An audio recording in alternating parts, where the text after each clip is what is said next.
네, 인도네시아 선교사님이신 박상준 선교사님께서 요나야 너의 박넝쿨 아래에서 일어나라 라는 제목으로 말씀 전해 주시겠습니다.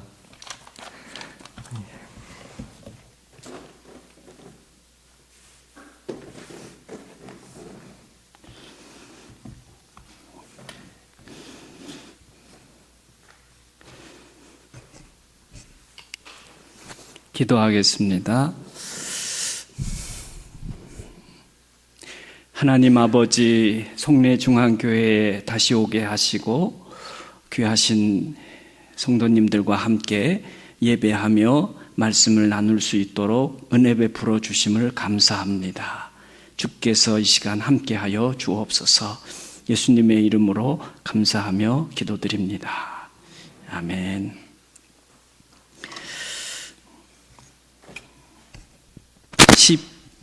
15년, 15년 혹은 16년 전 3월, 그러니까 2007년 3월 4일 주일 저녁에 저희 가족은 바로 이 송내중앙교회에서 선교사 파송 예배를 드렸습니다.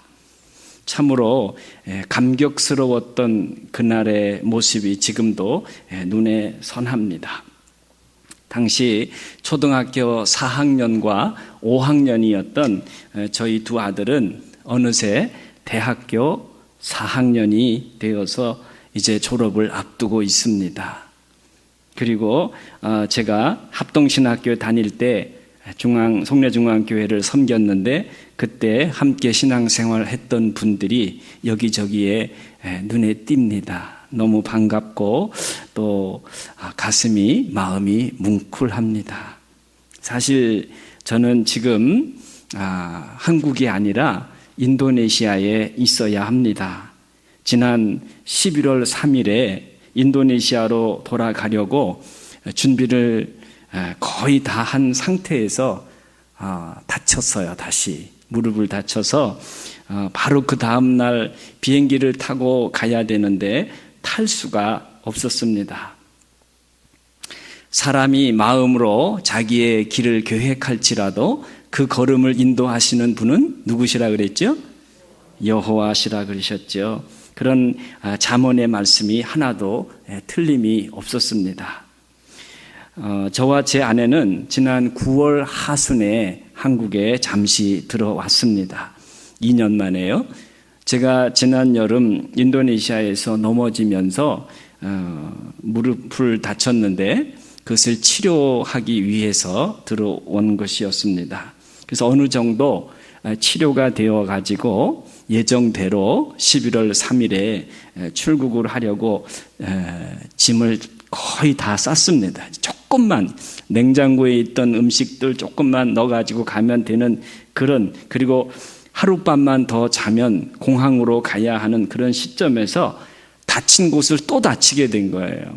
그래서 너무 참 안타까웠는데 저의 평생 한 번도 사용해 보지 않았던 119를 부르지 않을 수가 없었습니다. 그래서 근처에 있는 병원까지 실려가야 했고요. 거기서 재차 치료를 받아야만 했습니다. 그러기를 이제 한 달 정도 됐는데요. 이제 회복이 돼서 오는 수요일 오후에 인천공항을 통해서 다시 출국하게 됐습니다. 그 덕분에 잘 쉴 수 있었고요. 그리고 이렇게 송내중앙교회 우리 목사님과 성도님들을 뵐 수 있어서 하나님의 은혜에 감사드리지 않을 수 없습니다. 구약 성경에 보면 이처럼 마음으로 자기의 길을 계획할지라도 뜻대로 되지 않고 자기 뜻대로 되지 않고 결국에는 하나님의 계획대로 행해야만 했던 한 사람이 나옵니다. 그 사람이 바로 오늘 우리가 읽은 요나라는 사람입니다. 우선 웬만큼 교회에 다니신 분들은 구약 성경에 나오는 요나가 누구인지 아십니다. 요나는 니느웨 사람들에게 하나님의 말씀을 전한 선지자였지요. 그런데 여러분, 요나가 역사적인 인물이었나요? 무슨 말씀이냐 하면 정말 사람이 물고기 뱃속에 들어갔다가 살아서 나올 수 있을까요? 그 사건이 현실적으로 가능한가요? 바로 그런 점에서 요나와 이 요나의 이야기를 지어낸 것이라고 생각하는 사람들이 있습니다. 그래서 제가 이와 관련해서 퀴즈를 준비를 했어요. 화면에 제가 볼 수 없는데, 여기 나오나요? 네. 제가 퀴즈를 준비했는데, 여러분이 가만히 앉아만 계시지 마시고 손을 들어서 표시를 해 주셔야 되겠습니다. 어렵지 않아요.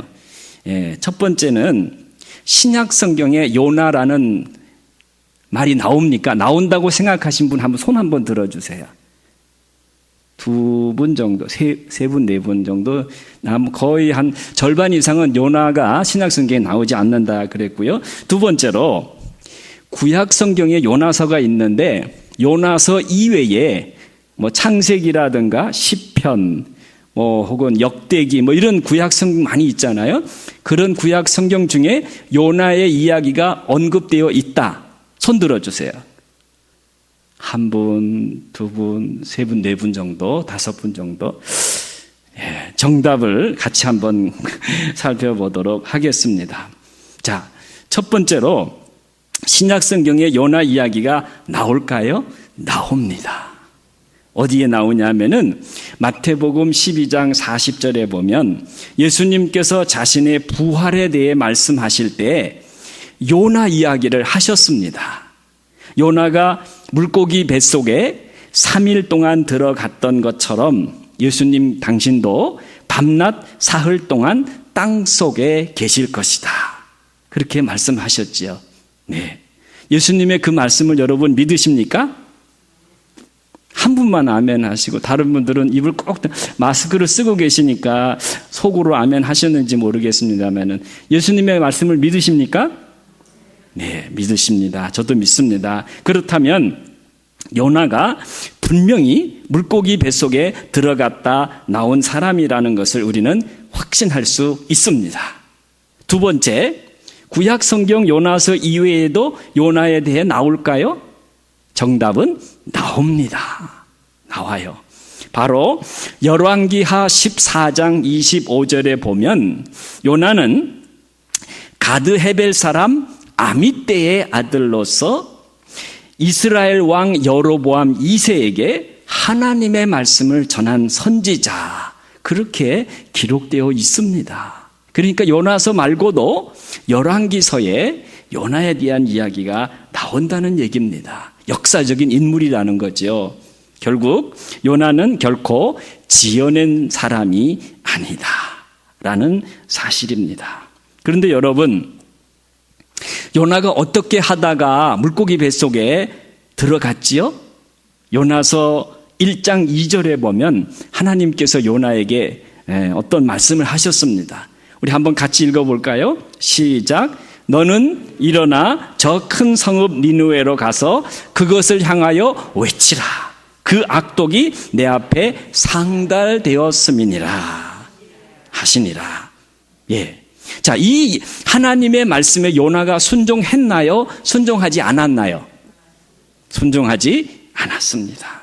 그래서 요나는 하나님의 낯을 피해 다시스로 가는 배를 타고 가다가 여차하여 선원들이 요나를 들어 바다에 던졌기 때문에 요나가 물고기 뱃속에 들어갔다는 것도 여러분이 잘 아십니다. 여기까지는 주일학교 아이들도 아는 이야기입니다. 여러분은 주일학교 아이들이 아니시니까 그 이상 알아야 되겠지요? 지금부터가 중요합니다. 요나가 하나님의 낯을 피하여 다시스로 가려고 했던 그 다시스라고 하는 곳이 어디에 있을까요? 그건 잘 모르겠다 하시는 분들이 많을 것 같습니다. 요나가 왜 굳이 이 다시스라고 하는 곳으로 가려고 했을까요? 다시스는 이스라엘 땅을 기준으로 볼 때 동쪽에 있는 니느웨하고 정반대의 지역인 서쪽의 큰 도시였습니다. 지금으로 말하면 지중해 서부 그리고 스페인 남부에 있는 타르테수스라고 합니다. 요나는 거기로 무조건 도피하고자 했던 것입니다.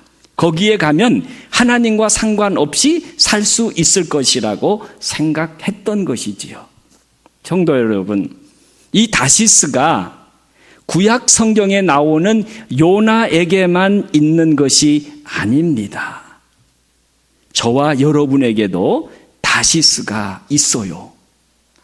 하나님의 명령이 있음에도 불구하고 그 하나님의 명령에 순복하기 싫어하는 우리의 본성이 바로 이 시대를 사는 우리 각 사람의 다시스라는 겁니다. 가끔 교회에서 하나님의 말씀을 들은 사람이 교회 밖에 나가서는 하나님을 전혀 모르는 사람처럼 살아가는 경우가 있지요. 요나만 다시스로 가는 것이 아닙니다. 우리도 간혹 요나처럼 우리 각자의 다시스로 도망을 칩니다. 안 그렇습니까? 사실 요나는 다시스로 갔습니까? 가지 못했습니까? 잘 모르시겠어요? 다시스에 도착을 했습니까? 도착을 하지 못했습니까? 이건 주일학교 문제인데 도착을 못했어요. 거기로 가는 배에 올라탔을 뿐이잖아요. 그런 뒤에 요나는 어디로 갔지요? 배 밑창으로 내려갔다고 성경에 기록되어 있습니다. 거기서 뭐 했습니까? 성경 읽었나요? 깊이 잠이 들었다고 합니다. 우리가 가끔 잠수 탄다는 말을 하지요. 잠수 탄다. 요나는 배 밑창에서 영적으로 잠수를 타고 있었던 겁니다. 하나님과 대면하기 싫다. 간섭받기 싫다. 내 마음대로 살겠다. 이게 요나의 영적 잠수입니다. 그런 사람이 요즘에는 별로 없을까요? 구약 성경에 나오는 요나만 그랬을까요? 아닙니다. 요즘이 훨씬 더 많습니다. 특히 코로나로 인해 그런 현상이 더 노골적으로 드러나고 있습니다. 그렇다면 그런 사람을 하나님께서는 그냥 내버려 두실까요? 아닙니다. 배 밑창보다 더 깊은 곳으로 내려가게 하십니다. 여러분, 배 밑창이 가장 밑바닥이잖아요. 인간적으로 볼 때 가장 밑바닥이잖아요. 그런데 그것보다 더 깊은 곳으로 내려가게 하신다고요. 거기가 어디입니까? 파도가 출렁거리는 깊은 바닷속입니다. 여러분, 깊은 바다나 강물에 대책 없이 빠져보신 일이 있으십니까? 저는 오래전에 그런 경험을 한 적이 있습니다. 강원도에서요. 엄청 무서웠어요. 그런데 그것보다 더 두려운 것이 있습니다. 그것은 어마어마하게 큰 물고기가 입을 크게 벌리고 달려오는 것이 아니겠습니까? 여러분, 이런 것은 애니메이션 영화에서나 볼 것 같은 그런 일인데 요나에게 벌어졌던 것입니다. 하나님이 요나에게 그렇게까지 하신 이유가 여러분 무엇이었을까요? 사실 하나님께는 그 악독이 가득한 나라인 이 아수르와 그 수도인 니느웨를 완전히 멸망하게 하실 계획이 이미 있으셨어요.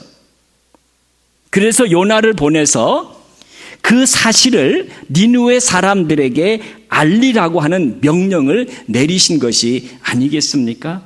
하지만 한번 생각해 보십시오. 요나를 보내지 않고 그냥 내버려 두면 하나님의 뜻대로 니느웨가 멸망할까요? 멸망하지 않을까요? 당연히 멸망하지요. 왜요?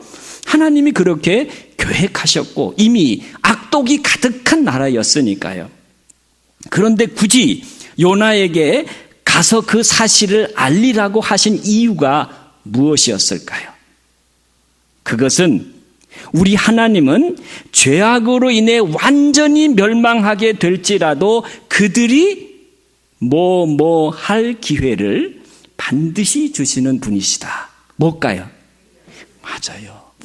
회개할 기회를 주시는 분이시라는 사실입니다. 하지만 요나는 그런 하나님이 싫었습니다. 왜요? 요나에게는 니느웨 백성들이 회개하고 고침을 받아서는 안 된다고 하는 선입견이 있었던 거예요. 그들은 멸망받아 마땅한 사람들이라는 생각이 요나의 마음을 지배하고 있었던 것입니다.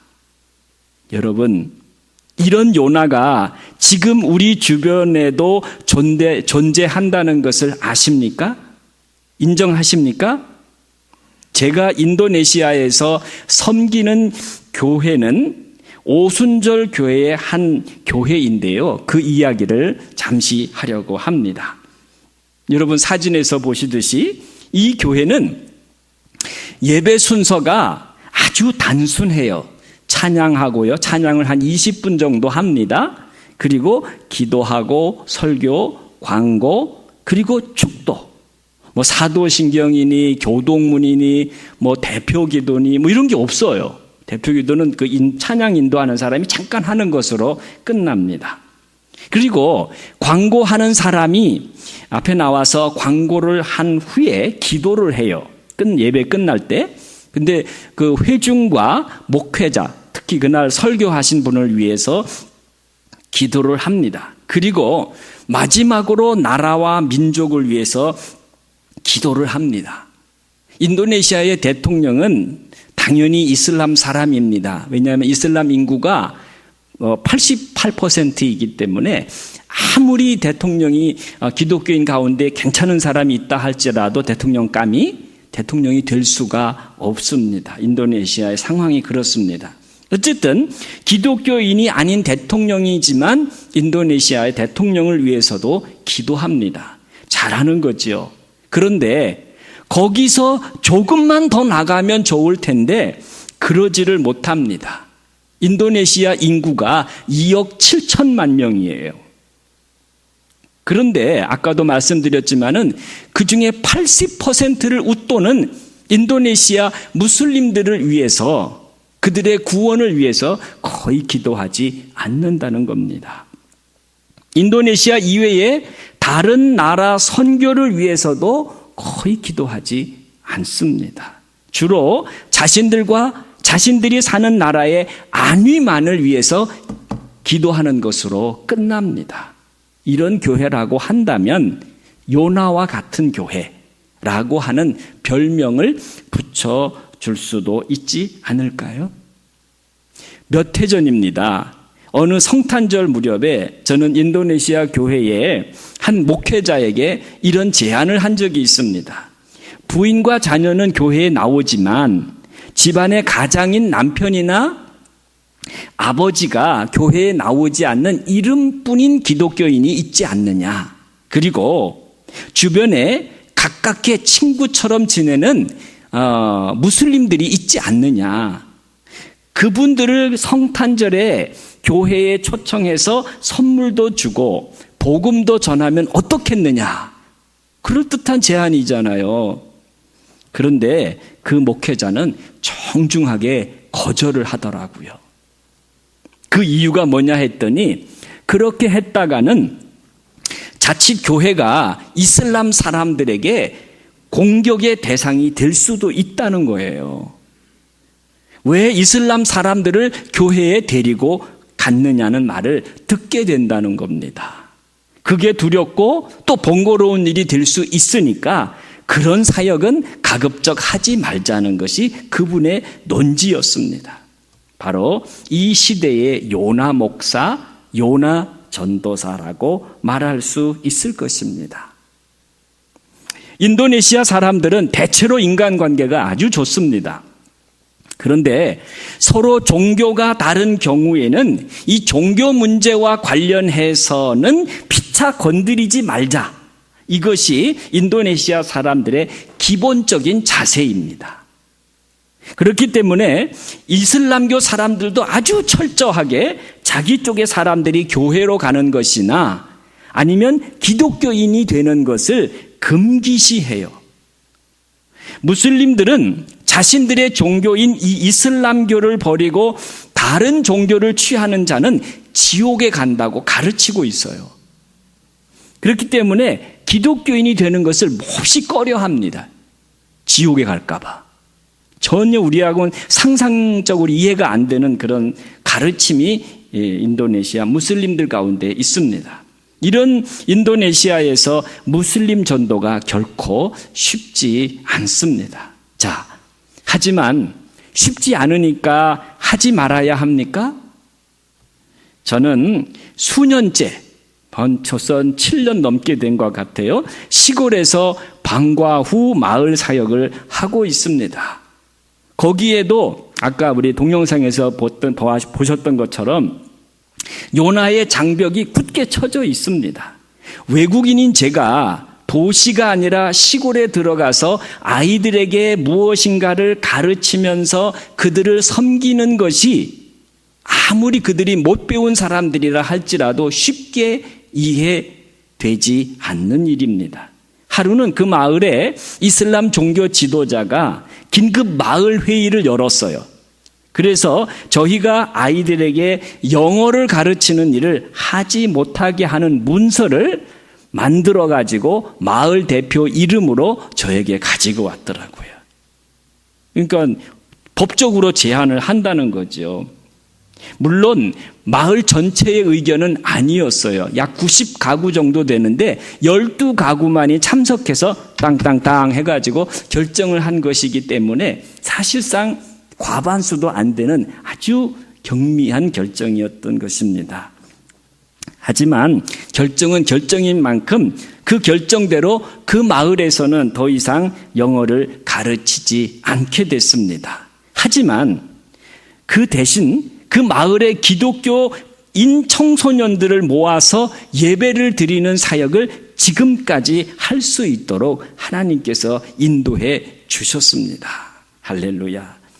뿐만 아니라 그 아랫마을이 닫히자 같은 이름의 윗마을이 있었는데 윗마을에서 보다 더 많은 아이들을 대상으로 영어를 가르치면서 섬기게 하셨습니다. 우리는 매주 그 아이들을 만나고 영적으로 품습니다. 그리고 그들에게 가끔 쌀도 나누어 주고요, 생활 필수품도 나누어 줍니다. 또 한국에 후원자가 있어요. 이 빈곤 아동을 후원하는 이 후원자와 이 인도네시아 저희가 사역하는 곳에 아주 가난한 가정의 아이들과 1대1로 결연을 맺게 해요. 16명의 아동이 있는데 이 아이들에게 생활비를 정기적으로 전달해 주는 그런 사역을 하기도 합니다. 또 다른 마을에서도 어린 아이들에게 영어를 꾸준히 가르치면서 실질적으로 그들의 필요를 채워주고 있습니다. 이처럼 선교는 번거로우니까 하지 맙시다라고 하는 인간적인 소리에 귀를 기울이는 것이 아니라 그럼에도 불구하고 계속해 내가 너와 함께 할게 라고 하는 그렇게 말씀하시는 하나님의 음성에 따르는 것임을 믿습니다. 하지만 다시스로 향했던 요나는, 아니 이 시대의 또 다른 요나들은 이런 하나님의 음성보다는 자신의 내면 속에 있는 인간의 음성에 더 귀를 기울인다는 사실입니다.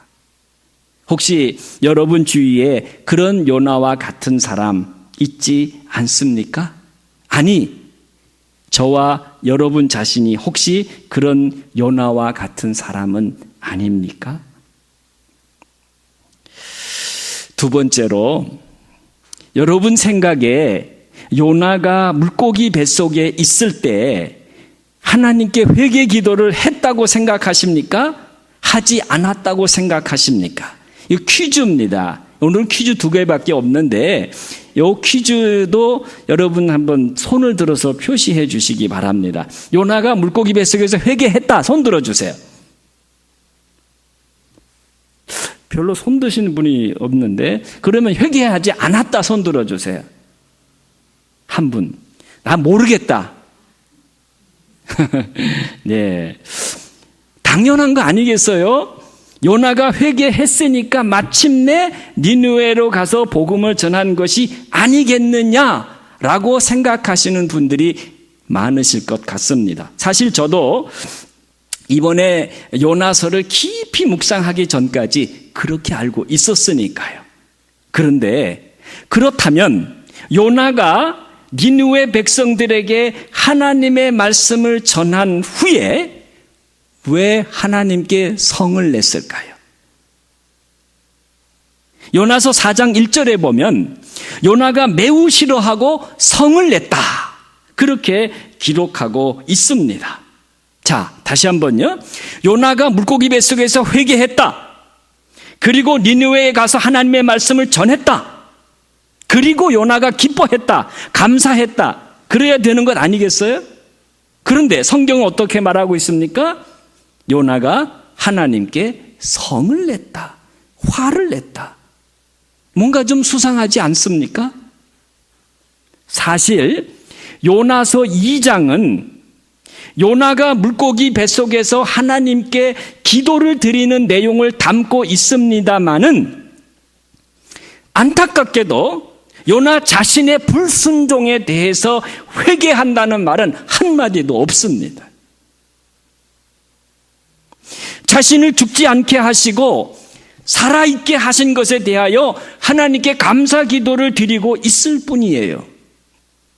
자기가 왜 물고기 밥 신세가 되었는지에 대한 철저한 회개, 자기의 불순종에 대한 회개가 없었다는 사실입니다. 사실 요나가 진정으로 하나님과의 관계 회복을 하기 위해서는 반드시 먼저 자신의 죄부터 회개해야만 했습니다.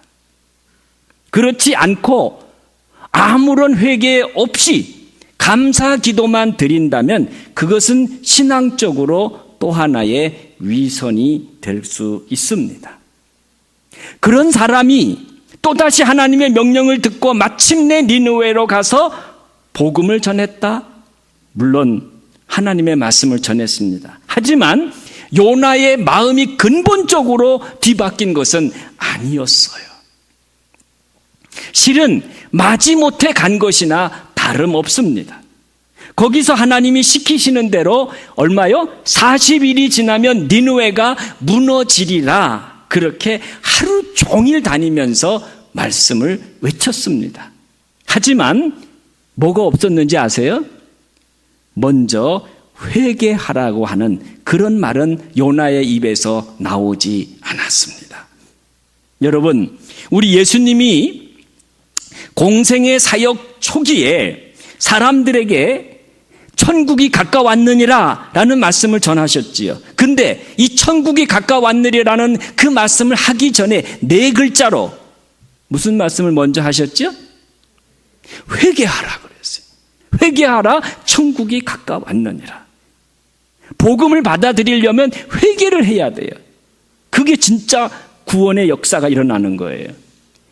요나는 바로 그것을 놓친 거예요. 그 예수님의 마음을, 물론 그 당시에 예수님이 계신 것은 아니었지만 그 예수님의 마음을 요나가 가지지 못했던 것입니다.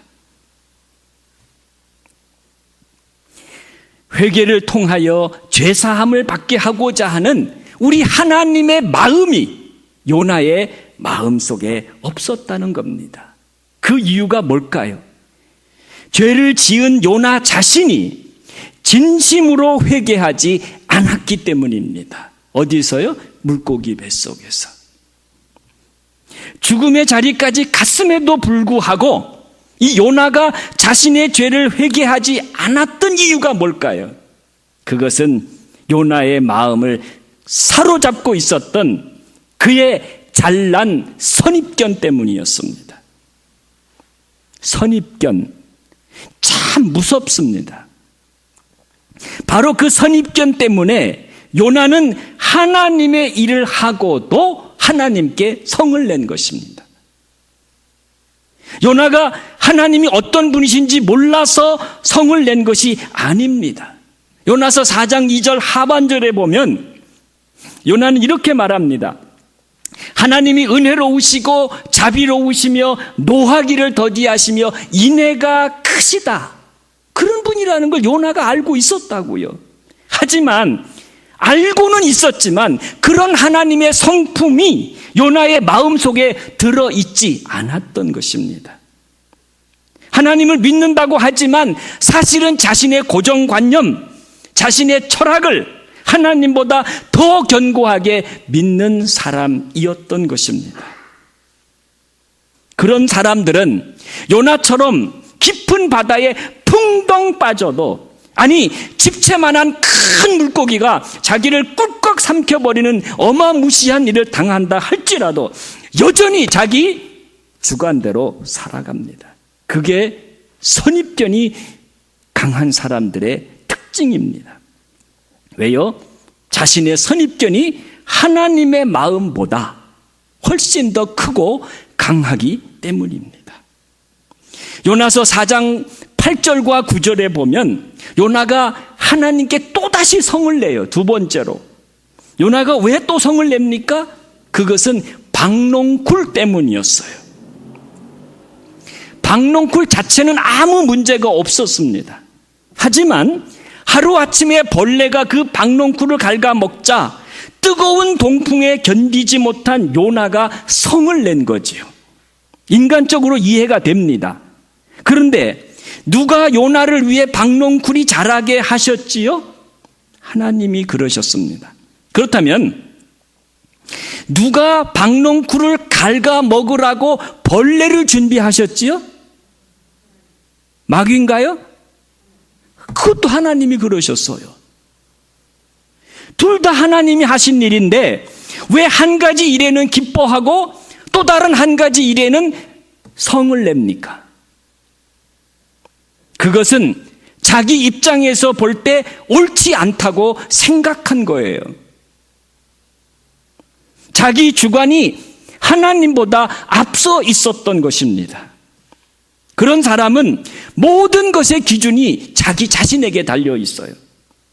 하나님께서 그런 요나에게 뭐라고 말씀하십니까? 내가 이 박농쿨로 말미암아 성내는 것이 옳으냐? 그러자 요나는 뭐라고 대답하지요? 내가 성내어 죽기까지 할지라도 옳다. 와, 하나님 앞에서 그렇게 항변했습니다. 참으로 무서운 사람입니다. 여러분, 과연 요나가 자신의 목숨을 내놓을 만큼 그 생각이 옳았을까요? 사실 요나는 그냥 쉬기 위해서 박농쿨 그늘을 찾은 것이 아닙니다. 하나님이 말씀하신 대로, 약속하신 대로 니느웨가 과연 멸망하는지 그렇지 않아야 하는지를 이 두 눈으로 똑똑히 지켜보고자 하는 그런 마음으로 박농쿨 아래에 앉아 있었던 겁니다.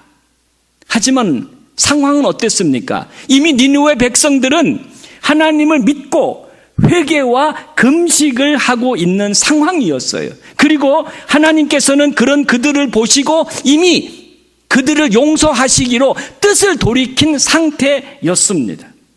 지금 요나는 이미 끝나버린 게임에 연연하고 있었던 것입니다. 사실 요나는 그렇게 될 줄로 알고 있었어요. 그래서 다시스로 도망가려고 했던 것이잖아요. 자기가 니느웨에 가서 하나님의 말씀을 전하면 그들이 회개할 것이고 그러면 하나님이 그들을 용서하시고 자비를 베푸실 것이라는 것을 알고 있었어요. 하지만 요나의 생각에 니느웨 사람들은 벌받아 마땅한 사람들이라고 하는 요나 자신의 생각이 하나님의 마음보다 앞서 있었던 거예요. 그게 더 중요했기 때문에 자기가 원하는 대로 하려고 하나님의 낯을 피했던 것입니다.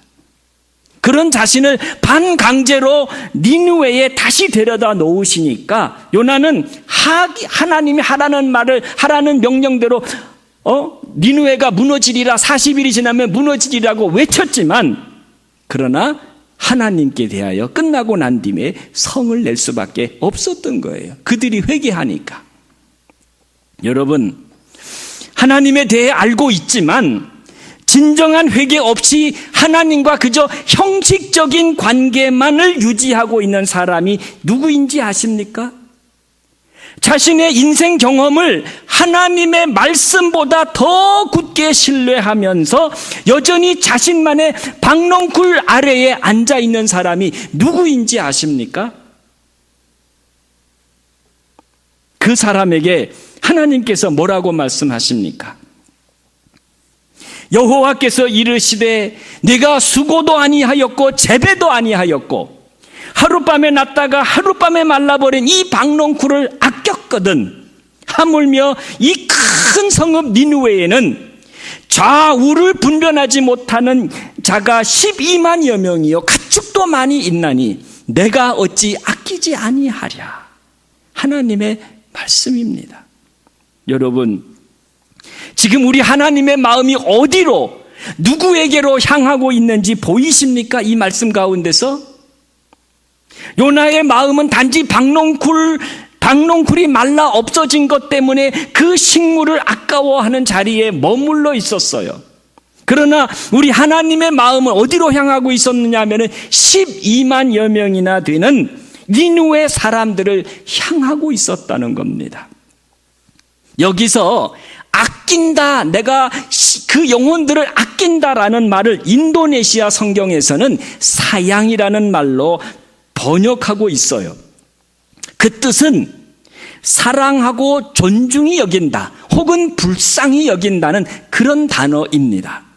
주로 인도네시아 사람들이 부부간에 혹은 부모 자식 간에, 특별히 자식에게 많이 사용하는 말입니다. 그래서 이름 대신에 부르는 말이 사양입니다. 사양. 아주 참 인도네시아어 중에 굉장히 아름다운 단어가 이 사양이라는 말이에요. 그것이 이 요나서에는 아까워한다, 아낀다는 말로 우리말에는 번역이 되고 있는 겁니다. 요나가 놓친 것이 바로 그거였어요. 그것이 우리 하나님의 마음인데 그 하나님의 마음을 요나가 놓쳤던 것입니다. 만일 선교사가 그런 마음을 놓치면 그는 더 이상 선교 사역을 할 수가 없습니다. 저희가 인도네시아에서 사역하는 또 하나의 아주 굵직한 사역 하나가 한국어 커뮤니티를 운영하는 겁니다. 그 이름의 첫 글자가 영어로 home인데요. 바로 이 뜻은 자기 집같이 편하다, 그런 뜻입니다. 말 그대로 저희의 한국어 사역 현장은 인도네시아 반둥의 젊은 친구들이 자기 집같이 편하게 생각하면서 한국어를 배우는 곳입니다. 사진에서 보시듯이 우리 친구들의 모습에서 가족 같은 느낌이 들어요. 저는 이 친구들에게 아버지 같고 제 아내는 어머니 같습니다. 이들이 아프면 저희들의 마음도 같이 아파요. 이들이 결혼을 하면 그 누구보다도 기쁘게 달려갑니다. 그래서 오랜 시간이 지나도 다시 이들을 반갑게 맞이하곤 합니다. 마치 오랜만에 자식을 만난 것처럼 그렇게 그들을 대하고 있어요. 말 그대로 저희는 그 친구들에게 사양, 인도네시아 말로 사양하는 마음이 가득한 거예요. 그들을 향한 저희들의 마음은 우리 하나님의 마음과 같기 때문입니다. 언젠가 그 친구들이 우리가 그들에게 나타낸 사랑이 그냥 인간적인 사랑이 아니라 하나님의 사랑이었다는 것을 깨닫게 되는 날, 그들이 예수님 앞으로 나아오게 될 것을 확실히 믿기 때문입니다. 말씀을 마치고자 합니다. 성도 여러분, 구약 성경에 나오는 요나는 살아 있습니까? 아니면 죽었습니까? 이건 너무 쉬운 질문인데요. 죽었습니다. 하지만 여전히 살아서 꿈틀거리는 다른 요나가 지금 우리 시대 여기저기에 널려 있습니다. 하나님을 믿는다고 하는 사람들 가운데도 요나와 같이 여전히 자기만의 다시스로 가려고 하는 사람들이지요. 교회에 다닌다고 하지만 여전히 요나와 같이 자기 주관이 하나님의 마음보다 앞서 있는 사람들입니다. 그래서 자기가 볼 때 옳지 않다라고 여기면서 투덜거리면서 하나님께나 다른 사람에게 성을 내는 그런 사람들입니다. 그들은 지금 어디에 있습니까? 자신들만의 박넝쿨 아래에 앉아 있습니다. 그런 사람들에게 하나님께서 뭐라고 말씀하십니까?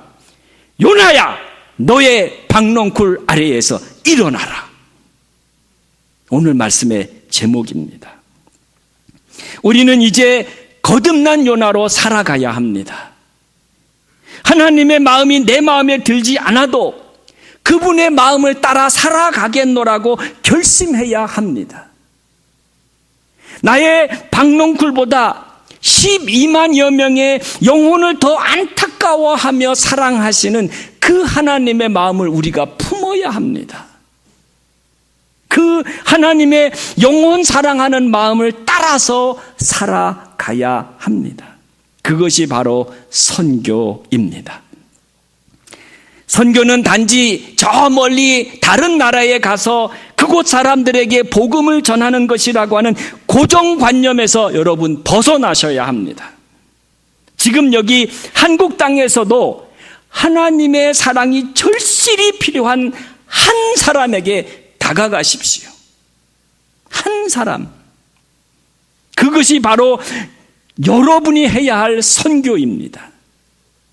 더 이상 보냄받은 선교사 혹은 보내는 선교사, 그런 낭만적인 말에 영적으로 주저앉아 있지 마십시오. 여기 서 있는 이 사람은 보냄받은 선교사, 여러분은 보내는 선교사, 그건 옛날 이야기입니다. 이제는 그런 말에 현혹되지 마십시오. 여러분의 박넝쿨 아래에서 지금 일어나십시오.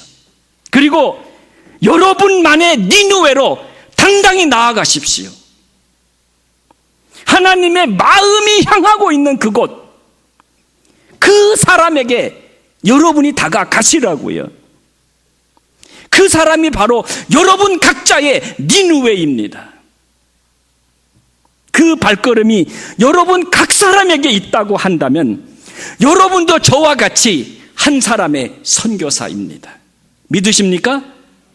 아멘입니까? 기도하겠습니다. 하나님 아버지, 요나는 마지못해 니느웨에 갔습니다. 하나님의 마음이 요나에게 없었기 때문입니다. 지금 이 시대에도 너무나 많은 요나 같은 사람들이 우리 시대에 널려 있습니다. 하나님이여, 더 이상 구약 성경에 나오는 요나와 같이 살지 않게 해 주시옵소서. 나만의 니느웨로 달려갈 수 있는 그런 거듭난 요나가 되게 해 주시옵소서. 내가 투덜거리며 성을 내고 앉아있는 그 나만의 박넝쿨 아래에서 일어나서 하나님의 마음이 향하고 있는 저 니느웨, 아니 내가 가야 할 그 니느웨로 달려가는 우리 송내중앙교회 성도들이 되게 하여 주시옵소서. 예수님의 이름으로 기도하옵나이다. 아멘.